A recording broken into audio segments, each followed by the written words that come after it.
What's up, strugglers? Comic King here.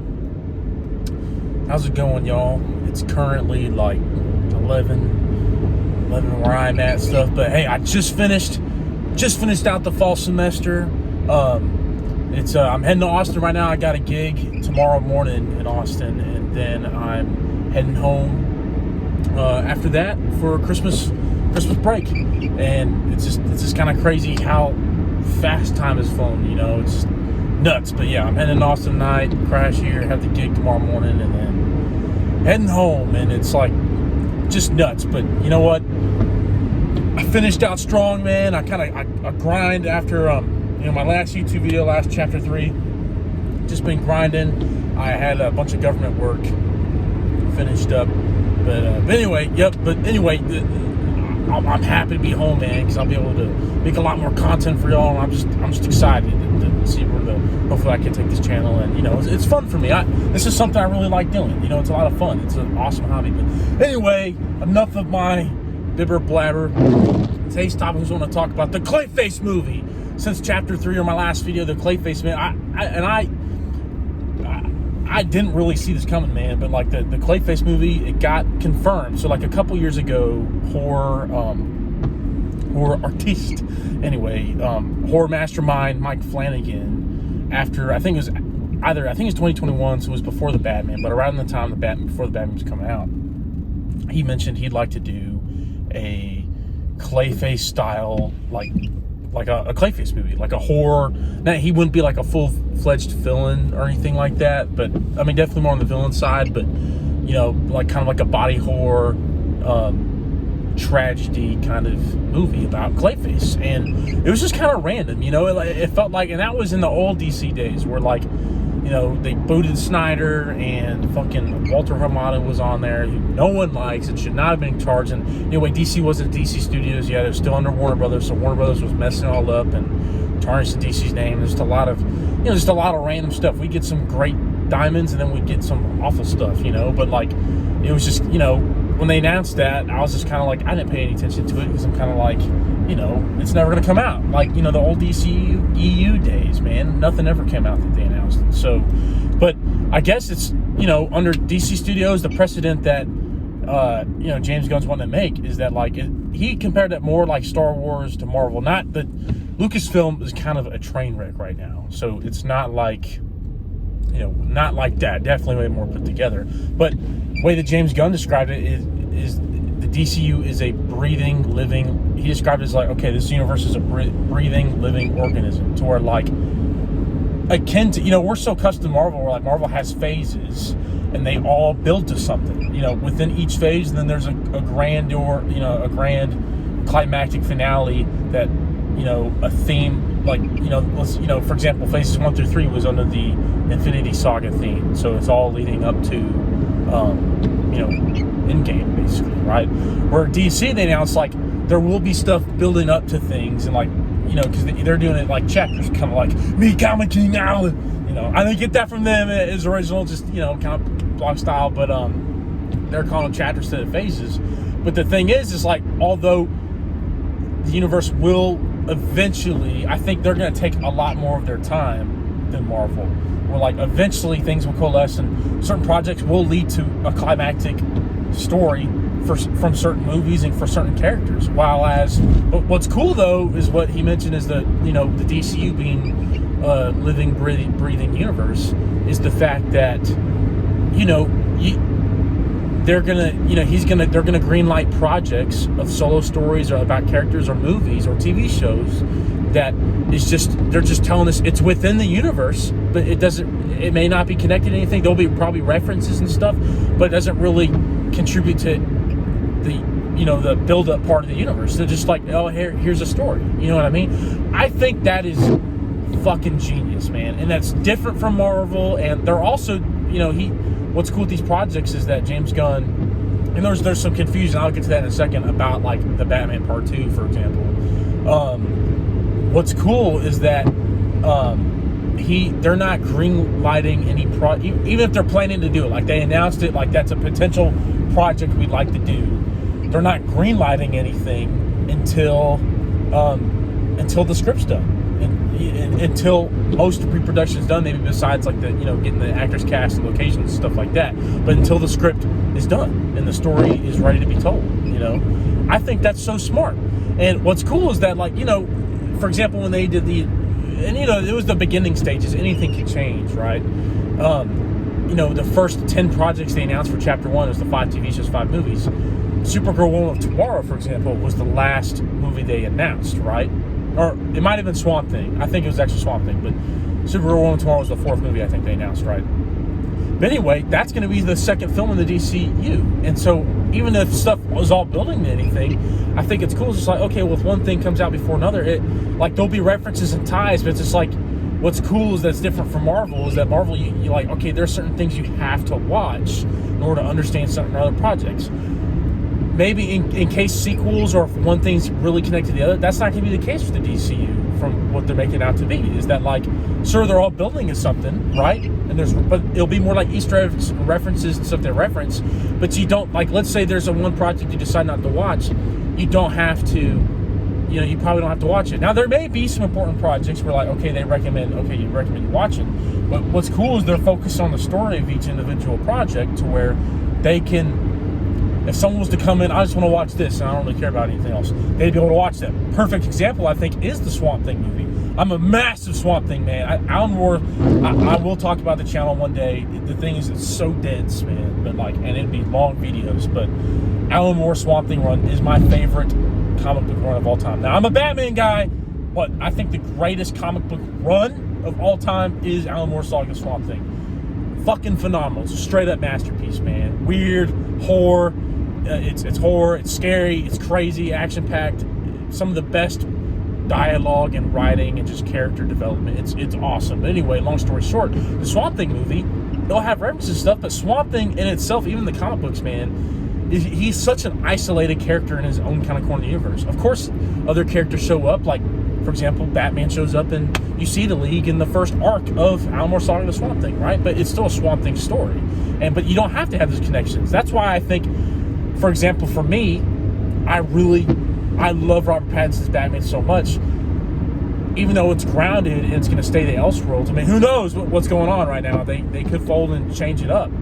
I think it could work in the main DCU. I wanted Robert Pattinson's Batman to be in the main DCU, be the main Batman. My reason is because I want a young Batman and young Superman growing together. Because in the Snyderverse, we just had a young Superman, older, experienced Batman. By them, you know, having Batman as Robert Pattinson's Batman be Elseworlds, they're kind of shooting themselves in the foot. They're basically doing, you know, older Batman because it's going to be about him and Damian. That's already like a 20-year established Batman, man. Unless I think, if they still want to get a younger Batman, they could probably make it work and be like, okay, Batman trained with the League of Assassins in his 8 years or 10 years that he was gone from Gotham, training to become Batman, and he met Talia then, and they you know, intermingled and banged then, or they'll go the clone route. Who knows? But I think it could work, right? Because if you think about it, the point I'm trying to make is Robert Pattinson's Batman movie, it's so isolated. Like, Batman, like, sure, he's got more fantastical stuff, you know, like Clayface, Killer Croc, you know, Solomon Grundy. Sure, he's got more fantastical stuff, but the thing is, Batman, even the comics, man, Gotham, you know, you look at big stuff like, you know, Batman Nightfall or Batman the Cult. Where the fuck was Superman? Like, boom, those are such huge things that happen in the comic books where, like, you know, No Man's Land, Superman or other heroes showed up, but, like, no, they're Batman comic books. They kept it isolated to the Bat family, and Batman, you know, even though it's part of his character, he's stubborn and be like, no, it's my city, I'm gonna take care of it, Rachel. You know, at the same time, it's still isolated, right? And so, like, for example, Swamp Thing, it'll be isolated. You know, they could do it where, you know, Robert Pattinson's Batman movie where, like, that could be in the main DCU, but they could keep it grounded to just Batman, just don't have any other heroes show up. Have Robert Pattinson's Batman show up in other stuff, like he could show up in Superman, but don't have Superman show up in the Batman stuff. You know, I like the idea of the DCU and, like, James Gunn's approach because it's all interconnected but can have similar stories. So anyway, back to Clayface, man. He's not my favorite. I love Clayface. I mean, I'm a Batman guy, man. I'm a huge Batman guy. I love Clayface. I think he's a cool bad guy. He's not in my top, like, super favorite Batman villains of all time, but he's such an interesting Batman villain. Honestly, I'm actually super excited about this, man. Plus, Mike fucking Flanagan is making it. I hope he directs, man. He's writing and producing. I hope he directs it, dude. And I thought originally him pitching it is because he wanted to direct it, wanted to fully make it his own project. But it's kind of like, okay, you know, if he's not directing, that's fine. But I think he should direct it, dude. In case of y'all, you know, in case you strugglers don't know, Mike Flanagan, he's the director behind. He did Oculus. I think he did Hush. He did Doctor Sleep. The Shining, I think, is one of the greatest horror films of all time. He did the sequel, phenomenal. My favorite project he ever done is Haunting of Hill House. He does all those Netflix style horror shows. So Haunting of Hill House, Midnight Mass, House of Usher, or Fall of the House of Usher, The Haunting of Bly Manor. Now, personally, I've only seen Hill House, and I didn't finish Bly Manor. I thought it was just kind of the ending was weak. But my dad and my parents, like, they loved. My brother and I got them on The Haunted Hill House. They loved it, so they've actually watched all of it.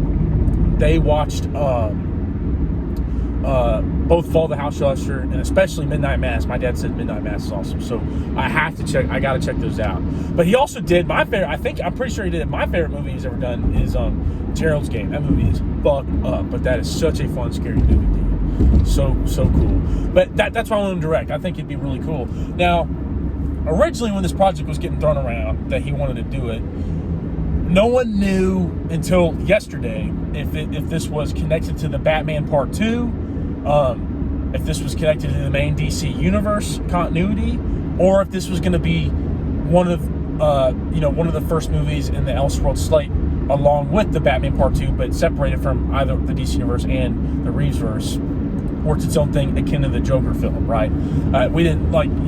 I personally thought that it was going to be like the Joker film, where they were just going to tell a villain story, totally maybe have some references and connections to the Batman, but totally on its own continuity to Clayface.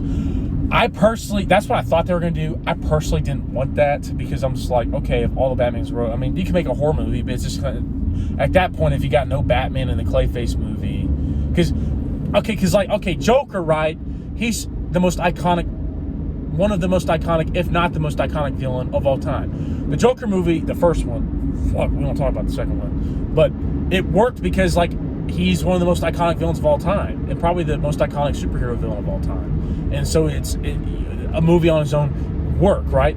I don't think Clayface has that kind of pull. I feel like if they were going to do like another Batman villain without any connections, like the kind of Joker movie, you'd do something like, I don't even know. I don't think that could really work with the Joker movie. But, like, you know, Clayface is, has always kind of been and people may agree with me, he's more of a, I think, you know, Batman's got the greatest rogues gallery in all of comics, right?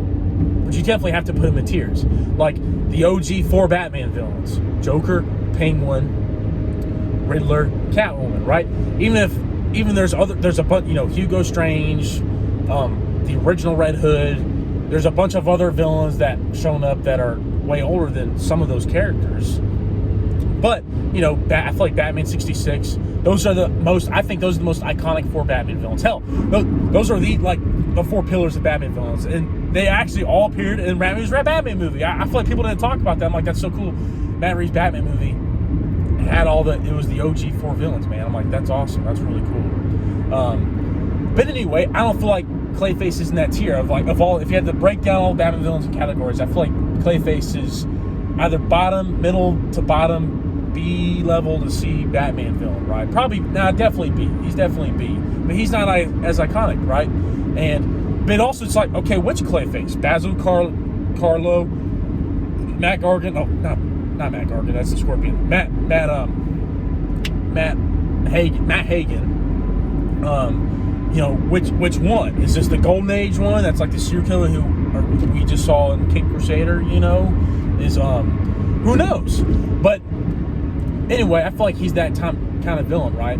But also, here's the other confusing part before the announcement the other day. It's just kind of like around the same, not too long after the Mike Flanagan rumors, way back when, after Batman Part 2 came out, you know, in interviews, Reeves asked, okay, which Batman villain would you like to tackle? And he mentioned he liked to do Clayface. And also Matt Reeves is a producer on the Clayface movie. Now, as of yesterday, James Gunn announced this is in the main DC Universe continuity, which I think is smart because as much as I love the Batman, okay, let's talk about the Batman situation right now. Clayface was scheduled for September 6th of 2026. Well, the Batman Part 2 is supposed to come out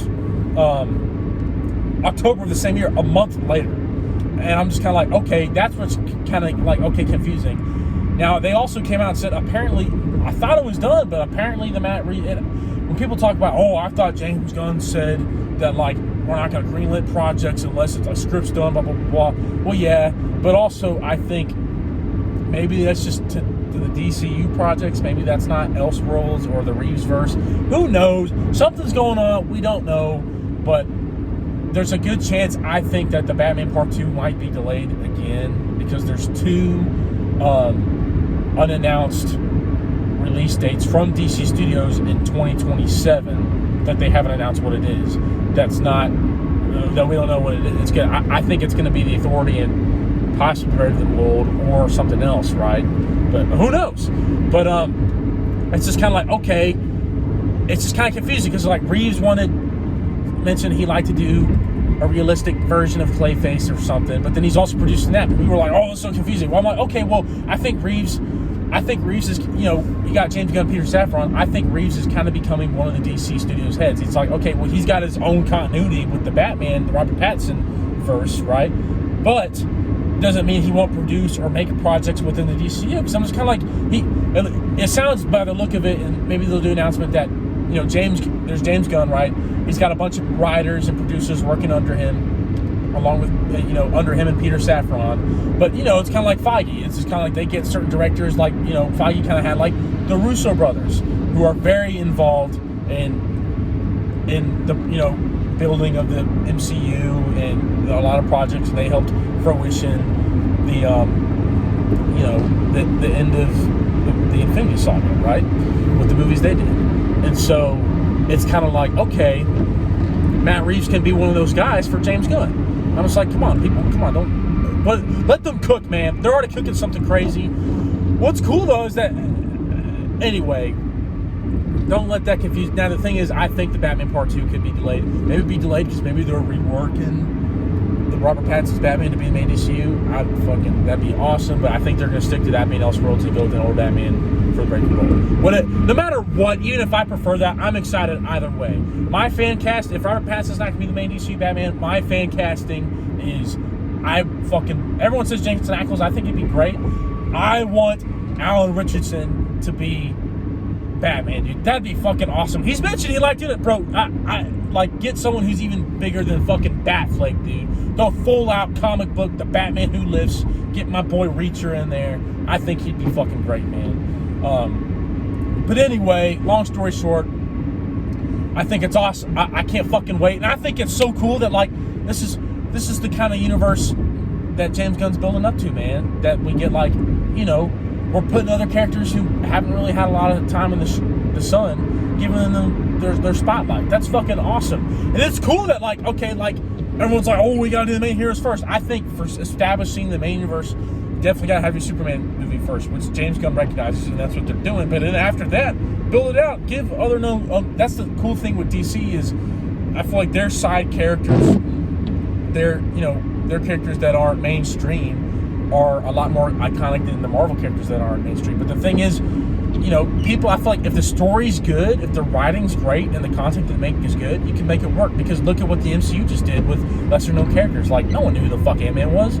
That's fucking great. No one knew who James Gunn, no one knew who the Guardians of the Galaxy was besides his comic book fans. Look what they did. It's one of the best superhero franchises of all time. Those are some of Marvel's best films. And so I think this is awesome. And I think it'd be awesome if they make this Clayface film. It's about Clayface, but you introduce the DCU Batman, or maybe the first or second time you see the DCU Batman is in Clayface before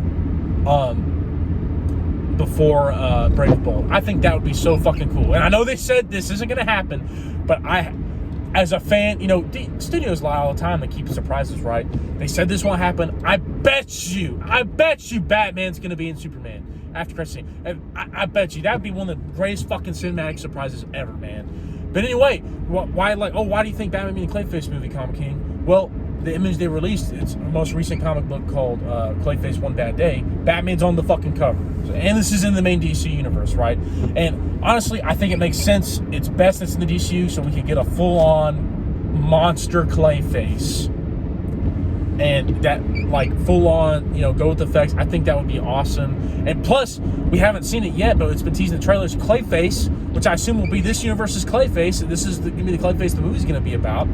It might be before Creature Commandos, I bet you it's going to be an origin story. But Clayface is going to be in Creature Commandos, which I'm like, that's fucking awesome. It makes sense, right? And I think that's so cool. And it's just like, man, Clayface, one of the first DC projects. I'm just like, that's the kind of universe James Gunn's building, man. DC universe is so vast, so big. I think that's so fucking cool, dude. I can't wait. He's such a cool character. And Mike Flanagan is I think it's going to be the thing is, I'm such a big Batman guy. I actually don't know. I know the basics for Clayface because really, dude, of all the Batman villains, like, Clayface has never had, besides the One Bad Day book, I haven't read it, I should read it. I don't know who wrote it, because there's a lot of great writers that wrote a lot of stuff. You know, Clayface is, I feel like he's not in the comic books at least, he's not a really well-used character. There's not like an amazing, like, groundbreaking, like, Batman story that Clayface is the main villain, you know. He's been featured a lot, like Scott Snyder did a story of him in the New 52 Batman run. There's been stuff, you know, and he's been then and there. He was actually a good guy. I think it was the Basil Carlo version that was in the James Tynion Detective Comics run during Rebirth, where he was a good guy. I think it was that version. I don't see. My basic understanding, Clayface gets kind of crazy. The thing is, he's not in a lot of iconic Batman books. Like, all the most iconic Batman stories, even the lesser iconic, you know, of all the Batman stories, Clayface is, like, not really there. You know, typically the monsters now, it's like, you know, Killer Croc or Solomon Grundy or Bane are the big guys. You know, there's not a whole lot of Clayface books, and so I'm kind of confused. I gotta, you know, because Basil Carlo, I think, was an actor as well. But then I guess Matt Hagen's an actor too, because in Batman the Animated Series, which is, I think, that is, and that's what they're going. Like, that's what Mike Flanagan mentioned when they announced the project, that, like, he loves the Batman the Animated Series episodes. And I think, in my opinion, as a Batman fan, I think the most iconic Clayface story is the two-parter Batman Animated Series episodes where Ron Perlman played Clayface. So it's fucking great, dude. Those are some of the best Batman Animated Series episodes. Vita Clay, dude, part 1, part 2, fucking masterpiece. And Batman Animated Series, they won an award for those 2 episodes. But Matt Hagen's in it, and he's an actor. So, like, I don't know which one. I think it'll be Matt Hagen, based off if Flanagan mentioned that he's pulling from Batman Animated Series, and that's the story he's, I think, the most iconic to him, and that wanted to do this project is definitely probably going to be Matt Hagen. But yeah, man. Anyways, that's it for today. Don't forget to like, subscribe, keep reading, and get the pop. I'll see you later, strugglers.